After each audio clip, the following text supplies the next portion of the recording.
একজন মানুষকে মাসের পর মাস ধরে গোপনে আটকে রাখা হলো। কেউ জানেন না তিনি কোথায় আছেন, কেমন আছেন, বেঁচে আছেন কিনা। তারপর একদিন ভোর রাতে হঠাৎ করে তাকে বের করে আনা হলো সেই অন্ধকার থেকে। সকালে গ্রেফতার দেখানো হলো, দুপুরে জামিন দেওয়া হলো, আর সন্ধ্যায় তিনি হেঁটে বেরিয়ে গেলেন কাশিমপুর কারাগারের গেট দিয়ে। পুরো বিষয়টা এতটাই অবিশ্বাস্য যে কোনো সচেতন মানুষের মনে একটা প্রশ্ন জাগে, এই ঘটনার পেছনে আসলে কার হাত রয়েছে, আর এই পুরো নাটকের মধ্যে ঠিক কি কাকে কি বার্তা দেওয়া হলো। আমরা যার কথা বলছি তিনি বাংলাদেশের সাবেক জাতীয় সংসদ স্পিকার শিরীন শারমিন চৌধুরী। দীর্ঘদিন ধরে তাকে কোনো আনুষ্ঠানিক গ্রেফতার ছাড়াই একটি গোপন সেনা হেফাজতে রাখা হয়েছিল। কোনো আদালতে আদেশ ছিল না, কোনো মামলার রেকর্ড ছিল না, কোনো আইনি প্রক্রিয়ার ধারের কাছেও ছিল না এই আটক। এরপর গত 7 তারিখে ভোরবেলাতে তাকে সেই সেনা হেফাজত থেকে বের করে আনা হলো। সকালে নামমাত্র গ্রেফতার দেখানো হলো এবং একই দিনে দুপুরে জামিন মঞ্জুর হওয়ার পর সন্ধ্যায় তিনি কাশিমপুর কারাগার থেকে মুক্ত হয়ে সোজা বাড়ি ফিরে গেলেন। একটু ভেবে দেখুন তো, বাংলাদেশ এমন একটি দেশ যেখানে একজন সেলিনা হায়াত আইভির মতো আওয়ামী লীগের নেত্রীর 5টি মামলার জামিন হওয়ার পরও তাকে নতুন একটি মামলায় জড়িয়ে আবার জেলে পুরে রাখা হয়েছে। সেই দেশে শিরীন শারমিন চৌধুরী একটি মাত্র গ্রেফতারের পর সরাসরি জামিন পেয়ে বাড়ি ফিরে গেছেন। এটি কি স্বাভাবিক কোনো আইনি প্রক্রিয়া, নাকি এর পেছনে রয়েছে অন্য কোনো শক্তি যার নির্দেশ অমান্য করার ক্ষমতা বর্তমান সরকারের নেই? এই প্রশ্নের উত্তর খুঁজতে হলে আমাদের একটু সময়ের হিসাব মেলাতে হবে, কারণ ঘটনাগুলো যেভাবে একটার পর একটা সাজানো রয়েছে তাতে পরিষ্কার বোঝা যাচ্ছে যে এখানে কোনো কাকতাল নেই, আছে একটা নিখুঁত পরিকল্পনা। গত 7 তারিখে যখন শিরীন শারমিন চৌধুরীকে সেনা হেফাজত থেকে বের করে গ্রেফতার দেখানো হচ্ছে, ঠিক সেই একই দিনে বাংলাদেশের পররাষ্ট্রমন্ত্রী খলিলুর রহমান ভারত সফরে রওনা হচ্ছেন।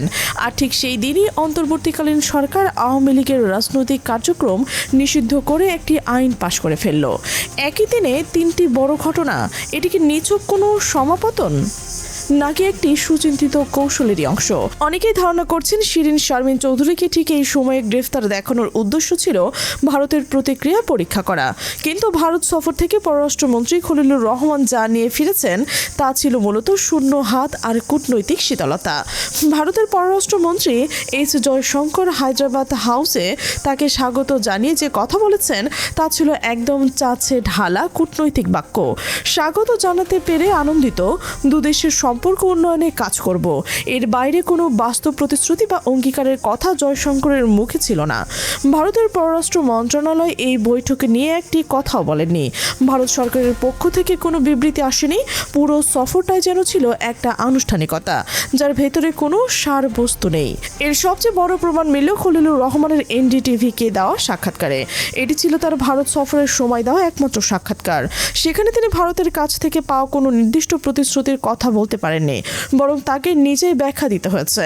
তিনি স্বীকার করেছেন যে গঙ্গার পানি চুক্তি দুই দেশের সম্পর্কের প্রথম পরীক্ষা হতে পারে, কারণ আসন্ন ডিসেম্বরে এই চুক্তির মেয়াদ শেষ হচ্ছে। আর এখানে বাংলাদেশের সবচেয়ে বড় দুর্বলতা প্রকাশ পেয়েছে। শুষ্ক মৌসুমে ভারত পানি ছাড়বে কি না ছাড়বে না, ডিসেম্বরের পরে কি হবে সেই নিশ্চয়তা বাংলাদেশের কাছে নেই। খলিলুর রহমান ওই সাক্ষাৎকারে ইরানের যুদ্ধের প্রেক্ষাপটে বাংলাদেশে তৈরি হওয়া ডিজেল সংকটের কথাও তুলে ধরেছেন।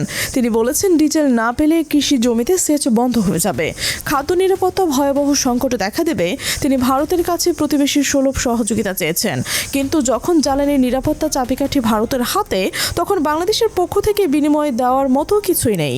খলিলুর রহমান নিজেই বুঝতে পেরেছেন ভারতকে কিছু দেখাতে না পারলে ভারতের কাছ থেকে কিছু আদায় করা সম্ভব নয়। এখন প্রশ্ন হলো, ভারতকে কি দেখাতে হবে?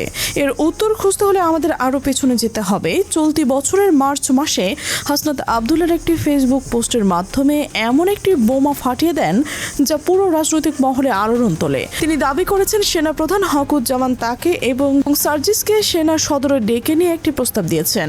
সেই প্রস্তাবের সারমর্ম ছিল শেখ হাসিনাকে বাদ দিয়ে একটি পরিমার্জিত বা রিফাইন্ড আওয়ামী লীগ গঠন করা হবে এবং সেই দলকে নির্বাচনে অংশ নিতে হবে।